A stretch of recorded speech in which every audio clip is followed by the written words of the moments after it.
Salut les filles et les garçons. Alors, je vous fais un warning immédiat. Ceci est une vidéo en lumière naturelle, mais sans cerveau. Parce que j'ai encore une bronchite, donc en ce moment il faut choisir. Hein. Soit la madame est malade, soit il y a de la lumière, enfin on peut pas avoir les deux, c'est l'hiver. Hein.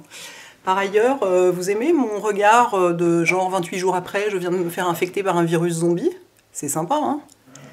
Vous savez comment je me suis fait ça? Bah, simplement en appuyant trop fort, en me démaquillant les yeux. Voilà, je me suis pété un vaisseau dans l'œil. Donc ne faites pas comme moi, soyez douce avec vous-même. Hein, voilà, la brute, c'est la brutasse totale. C'est la première fois que ça m'arrive, je ne sais pas combien de temps ça va durer. Si ça se trouve, je suis défigurée à vie, je ne sais pas. Pardon. Donc, je vous avais demandé si ça vous intéressait que je vous fasse une vidéo sur mes huiles visage, enfin les huiles visage en général, celles que j'utilise, celles que je préfère, etc. Visiblement ça vous intéresse. Moi j'utilise beaucoup d'huile visage l'hiver, sachant que j'ai la peau, je reviendrai aussi là-dessus quand même, mais sachant que j'ai pas 20 ans, hein, j'aurai 47 ans dans 2 mois, donc voilà, ou à peu près. Donc ça joue énormément, plus on vieillit, plus la peau s'affine et ça sèche. Donc ça joue évidemment. J'ai la peau sèche et déshydratée de toute façon, et en plus je suis vieille. Donc voilà. Donc forcément, j'utilise des huiles qui sont adaptées à mon visage, enfin celles que je vais, à mon type de peau, je veux dire, celles que je vais vous montrer. Mais il y en a adaptées à tous les types de peau. Tout le monde peut utiliser de l'huile, même les peaux grasses. Il y a des types d'huiles qui sont précisément adaptés aux peaux grasses et qui les équilibrent, qui les purifient en quelque sorte et qui les rééquilibrent complètement, notamment chez Darphin, il y en a une, c'est le Niaouli, je vous le dis tout de suite pour si jamais j'oublie de vous en parler après, parce que moi je ne l'ai pas dans les miennes évidemment, moi j'ai des trucs hyper hydratants, hyper riches, machin. Mais toutes les peaux peuvent utiliser des huiles, après c'est une question de sensation. Parfois si on a la peau très grasse, on n'a pas forcément envie de rajouter une texture huileuse par-dessus. Je sais qu'il y a des gens qui ont la peau grasse qui n'aiment notamment pas se démaquiller à l'huile à cause de ça, mais tout le monde peut utiliser des huiles. Alors, moi je les utilise en ce moment, là il fait un peu moins froid, mais je continue à faire exactement comme quand il faisait très froid, à part pour le contour des yeux, j'ai un tout petit peu modifié, mais en fait j'en utilise matin et soir, sur le contour des yeux, sur le visage, voilà. Et ça me fait pas du tout la peau grasse, ça fait pas oxyder mon fond de teint, c'est juste un confort supplémentaire et un soin supplémentaire. C'est-à-dire que les huiles, elles apportent, alors évidemment il faut que ce soit des huiles de qualité, avec une compo un peu jolie, quoi, hein, pas trop de saloperies dedans, pas trop de machin, de texture, de bidule. Alors justement celle celle que j'utilise le matin, c'est un peu à l'inverse de ça, mais elle est très agréable quand même, donc je vais vous en parler quand même. Mais voilà, je trouve que l'intérêt dans les huiles, c'est d'avoir éventuellement une compo un peu plus courte que sur les crèmes, ou sur certains sérums, et quelque chose de vraiment utile à la peau, vraiment actif. Donc on peut les utiliser de plein de façons. On peut les utiliser en sérum, c'est-à-dire en première couche, pof, et puis mettre une crème par-dessus, ou seule, si on a envie le soir. Moi je mets du sérum, de l'huile par-dessus, et de la crème par-dessus. Vous voyez, j'ai pas la peau qui brille. Hein. C'est... oh mon dieu, cet œil de 28 jours après, si vous voulez, je peux faire toute la vidéo comme ça. Donc voilà, donc vous pouvez les utiliser, enfin vous trouvez la façon qui convient le mieux à votre peau, sachant que moi j'en mets aussi sur le contour des yeux. Je vais commencer par celle-ci tout de suite, tout le monde connaît, l'huile qui est recommandée pour le contour des yeux, c'est l'huile d'avocat. Ça vous irez voir sur n'importe quel site, c'est celle-ci qu'on vous recommandera. Donc moi j'ai acheté de la Melvita au Naturalia à côté de chez moi, donc là j'en ai un peu pour 1000 ans, parce qu'autant vous dire qu'autour des yeux on n'en met pas beaucoup. Quand il faisait très froid, là en janvier, j'en mettais matin et soir. Donc je mettais mon sérum hydratant, mon sérum Hydrating B5, je le mets autour des yeux. Je mettais ça par-dessus, un petit peu, hein, évidemment, moins que sur le visage, et par-dessus ma crème hydratante. Et ben mon anti-cerne tenait de la même façon, hein, j'avais pas besoin de le poudrer ni rien. Là maintenant qu'il s'est mis à faire 12 degrés, j'ai remarqué que si je mets ça, mon anti-cerne accroche un peu moins bien, j'ai un peu besoin de le poudrer. Donc j'en mets plus le matin, mais je continue à en mettre le soir. Donc je fais sérum, huile, crème.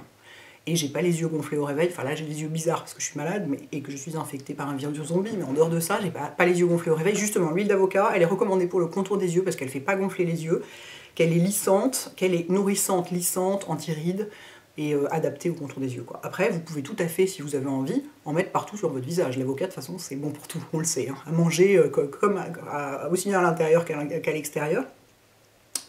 Donc si vous voulez en avoir qu'une, vous pouvez tout à fait avoir que celle-ci. Mais pour le contour d'œil, effectivement, c'est celle qu'on recommande en général. Après, vous n'êtes pas du tout obligé de la prendre chez Melvita, il y en a chez Aromazone, probablement dans des quantités moins phénoménales en plus, parce que là en plus c'est une grande bouteille en verre, enfin, c'est le truc pas du tout pratique, enfin, c'est le cas en général pour les huiles. Donc voilà, pour le contour d'œil. Donc ça, en ce moment, moi, je le fais le soir. Donc j'en ai sorti plusieurs. Il y en a que j'utilise tout le temps. Il y en a que j'utilise plus de temps en temps. En ce moment, le matin.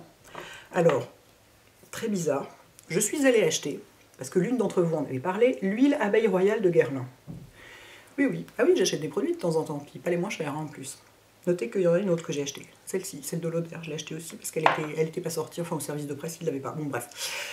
Donc, l'une de vous a parlé de cette huile, abeille royale, en disant c'est merveilleux, c'est formidable, c'est extraordinaire, j'adore, donc forcément, moi ça m'intéresse. Et puis, Tati et Jeffree Star utilisent tout le temps le primer Guerlain avec des flocons d'or dedans. Enfin, bref, un primer de maquillage. Une base de teint. Je vous dis pas de cerveau, hein, c'est pas facile. Si en plus quelqu'un sonne au milieu, moi je ne réponds plus de rien.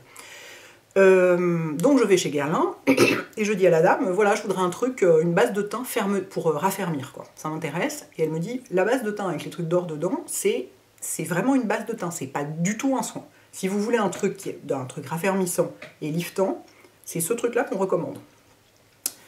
Donc, il y a deux tailles, en fait, j'ai réalisé après. Elle m'a donné la 50 ml, sans me dire qu'il y avait une 30 ml, donc j'ai payé ça 127 €.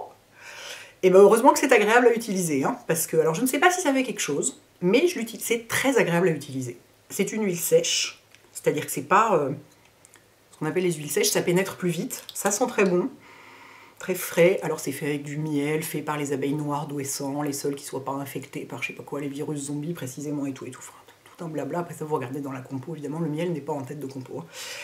Néanmoins c'est très agréable à utiliser, lift, fermeté, tonicité. Du coup, en ce moment c'est celle que j'utilise le matin. Alors, j'ai bien essayé d'en mettre une demi-pipette, mais Dieu merci, ils sont quand même pas complètement fous, ça n'est pas possible. Vous pouvez faire qu'un 1/5 de pipette, et ça suffit largement pour le visage, le cou et le décolleté. Vous pourrez même faire beaucoup moins. Moi, j'ai toujours la main ultra lourde. Mais donc voilà, donc je ne sais plus laquelle d'entre vous avait parlé de cette huile, mais merci, parce que ça m'a permis de la découvrir. Donc sachant que là, c'est un peu mon caprice du moment, et je peux... Après, si je remarque que d'un seul coup, tout mon ovale se retend totalement, évidemment, je vous dirais que c'est une de mes huiles préférées, mais pour l'instant, c'est juste un caprice et il se trouve qu'elle est très agréable à utiliser.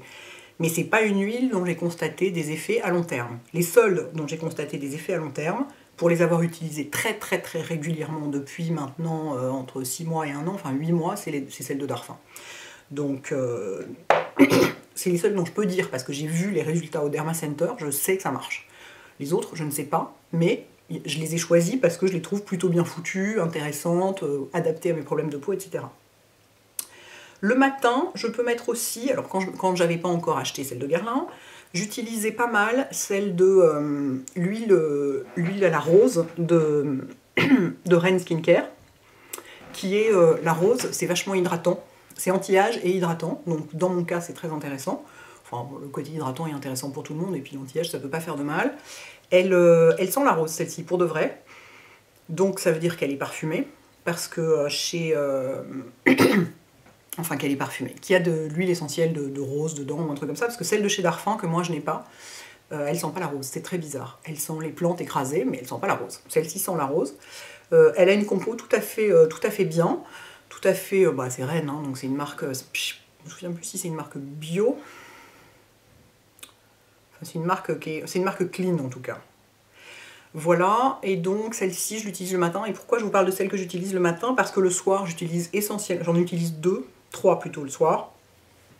J'essaye de traiter, comme toujours, différents problèmes selon les moments de la journée. C'est-à-dire que le matin, bon alors, à part avec celle de Guerlain qui est justement, qui traite un problème genre la fermeté, perte de tonicité, etc., que je devrais normalement utiliser le soir, enfin je pourrais l'utiliser matin et soir.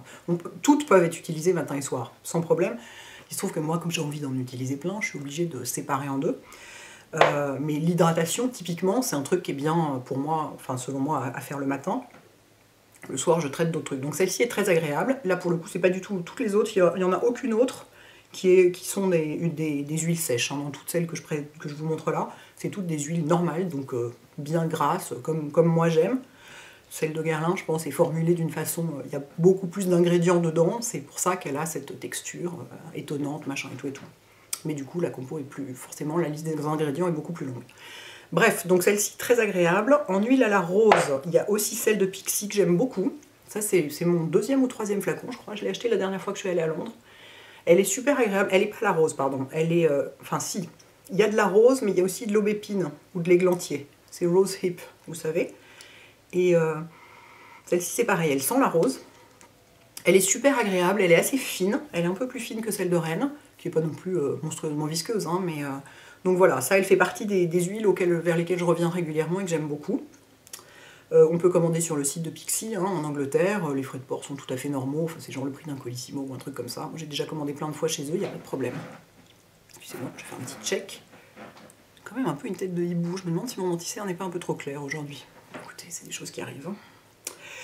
Donc voilà, le matin, est-ce que j'en ai d'autres? Dans les Darphin en ce moment, je vous ai sorti les 4 que j'utilise régulièrement, mais en fait, il y en a une que j'utilise en ce moment, c'est celle à la camomille et je l'utilise le soir. Parce que il y en a... Qu'est-ce que j'ai, moi? Alors, j'ai la mandarine que j'adore, qui est pour l'éclat et la vitalité. Et en ce moment, je ne l'utilise pas. La fleur d'oranger qui est pour éclaircir la peau, que Gaël m'avait recommandé l'été dernier, parce qu'avec les problèmes de taches, le soleil, tous ces machins-là, j'ai vraiment l'air d'un fantôme quand même. Hein. Bon, c'est pas grave, c'est pas grave. Que je n'utilise pas non plus en ce moment, mais que j'aime beaucoup, parce que précisément, elle ne sent pas la fleur d'oranger. C'est ça qui est génial chez Darphin. La seule huile chez Darphin qui sent ce qui est écrit sur le flacon, c'est la mandarine, ça sent l'écorce de mandarine. Toutes les autres, elles sentent les plantes. C'est tout. Ça sent pas, on n'a pas l'impression qu'on a foutu un parfum de synthèse dedans, quoi. Donc celle-ci, je l'aime vraiment beaucoup, mais je ne l'utilise pas en ce moment. Donc je vous le redis, je vous l'ai déjà dit, mais je vous le redis, pour les peaux grasses, il y en a une chez Darphin, c'est le Niaouli. Voilà. Il y en a une que j'aime beaucoup, c'est celle au jasmin, parce qu'elle sent un peu le jasmin, mais pas trop non plus, on n'a pas l'impression d'un parfum au jasmin, et elle est, Gaëlle me l'avait recommandée pour l'hiver, elle m'a dit elle est très nourrissante. Elle est anti-âge, le but premier c'est l'anti-âge, mais elle est aussi très nourrissante, et notamment le matin, ça peut être agréable, quand il fait très très froid, ça peut être agréable. Donc il y a celle-ci, mais celle que j'utilise tout le temps en ce moment, et ça c'est celle dont je vide les flacons le plus rapidement, c'est celle à la camomille, parce que c'est celle pour peau sensible. La camomille c'est apaisant, et moi j'ai des petites rougeurs, c'est des mini vaisseaux qui pètent, donc pas seulement dans les yeux, vous voyez, aussi sur les joues, un tout petit peu, on les voit vraiment à peine, mais je fais de la prévention avec ça.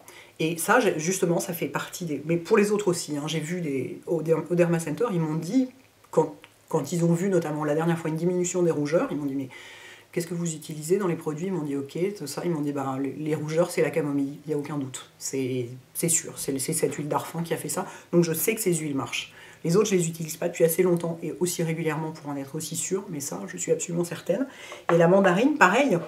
Quand je l'utilisais, Fanny m'avait dit, mais vous avez fait un truc, vous avez fait un peeling, vous avez fait des soins éclaircissants ou quelque chose, parce que votre peau est beaucoup plus claire que d'habitude, enfin dans ce que montre la machine.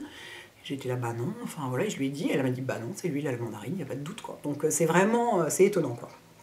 Et celle-ci à la camomille, je l'adore, j'adore l'odeur, elle est hyper... L'odeur aussi est apaisante, donc ça j'en mets tous les soirs religieusement, sauf les soirs où je mets... Où je trouve que ma peau est complètement épuisée, genre j'ai la bronchite, mon Dieu. J'ai une bronchite, voilà, tout ça, et je me dis un petit peu de boost ne ferait pas de mal. Il y a celle, ça fait un moment maintenant qu'elle est sortie, mais vous la connaissez aussi, je vous en ai déjà parlé, la Oils of Life de Body Shop, qui est revitalisante, donc qui est faite pour...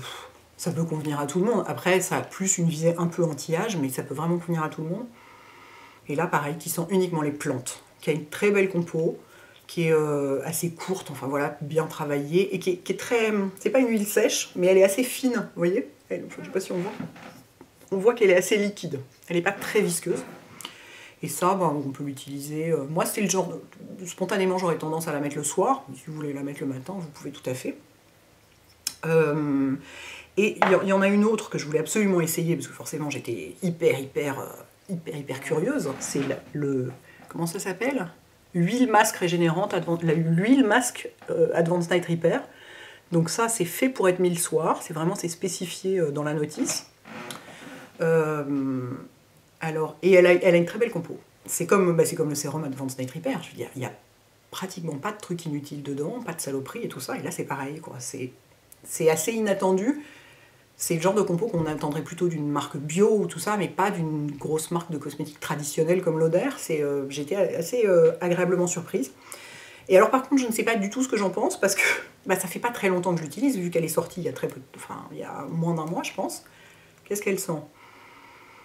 Elle sent un peu rien. C'est difficile à dire. Il n'y a pas de sensorialité comme avec les huiles d'arfin ou le côté parfumé de certaines autres, parce que précisément il n'y a pas de parfum dedans justement. Ils n'ont rien rajouté qui serve à rien dedans. Mais du coup, j'arrive pas très bien à savoir ce que j'en pense pour le moment. Je pense que c'est comme toutes les autres en fait. On voit les résultats au bout d'un long temps d'utilisation. Et moi je l'utilise ponctuellement, celle-ci, parce que je suis plus concernée, quand il a fait très froid notamment, j'étais plus concernée par le côté rougeur et combattre la sensibilité de la peau avec la camomille. Du coup, celle-ci je l'utilise moins régulièrement. Je ne peux pas vous dire, surtout que ça fait un mois qu'elle est sortie, je ne peux pas vous dire ça fait tel effet et tout et tout. Et comme elle n'est pas parfumée et tout ça, à utiliser, c'est un peu...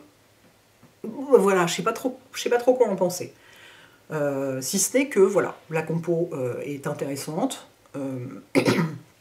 Celle-ci aussi, je l'ai achetée parce que elle était pas dispo. Et puis voilà, je suis passée dans un Marionneau, il l'avait. Ça coûte une blinde, hein, ça coûte 100 € le flacon. Mais je m'en fous, j'ai le droit, c'est mon travail, donc j'ai le droit d'acheter des trucs comme ça. C'est cool. Mais voilà, je dirais bien que ces deux-là, c'est les deux sur lesquels je suis un peu... je sais pas trop, mais c'est aussi parce que je les utilise depuis moins de temps. Enfin, je sais pas trop. Sur la compo, si j'ai à choisir, c'est celle-ci sans aucune hésitation. Hein. Ça me semble plus intéressant et mieux fait. Celle-ci est beaucoup plus agréable à utiliser, par contre, parce qu'il y a des tas de parfums, des tas d'agents de texture qui font que machin, que truc. Après, les résultats, je peux pas vous dire pour le moment. Mais ce sont les huiles que j'utilise et que j'apprécie d'utiliser. Sinon, je ne vous les aurais pas sorties, parce que j'en ai d'autres dans mon placard que j'ai pas sorties. Voilà, écoutez, oh, mais je m'en sors pas si mal, 17 minutes. Avec mon œil de zombie et mon absence de cerveau et mon anti-cerne trop clair. Pas si mal finalement. Voilà, donc écoutez, j'espère que ça vous aide. Donc, est-ce que je vais continuer avec le temps se réchauffant de plus en plus? Est-ce que je vais continuer à en mettre le matin? Je ne sais pas. Peut-être pas. Peut-être que j'arrêterai. Je verrai comment je le sens. C'est vraiment... Mais je pense que le soir, je me souviens que l'été dernier, je mettais du sérum et de l'huile. Je mettais pas de crème. Et je trouve l'huile est vraiment intéressante parce que justement, il y a souvent moins d'ingrédients que dans une crème. Parce que comme il n'y a pas d'eau déjà, il n'y a pas besoin de conservateur, enfin pas les mêmes. C'est composé d'une façon assez différente. Et je trouve ça assez intéressant pour la peau. Et en plus, la sensorialité du geste et les odeurs, etc. C'est très très agréable. Donc c'est vrai que l'été dernier, souvent je mettais pas de crème le soir, je mettais que de l'huile. Et en revanche, le matin, je mettais du sérum et de la crème. Après, ça dépend vraiment de là où vous habitez. Enfin voilà, si vous habitez sur la Côte d'Azur, c'est sûr que vous n'aurez pas le même temps qu'en Moselle ou ce genre de truc. Même climat, les mêmes températures. Mais écoutez, voilà, je vais arrêter de dire voilà et de machin. Hein, essayer de récupérer mon cerveau. Et j'espère que ça vous aide. Et si vous utilisez certaines de ces huiles, dites-moi, ou d'autres. Si vous en utilisez d'autres qui sont géniales, n'hésitez pas à partager parce que c'est toujours intéressant. Voilà les filles et les garçons, à bientôt, ciao.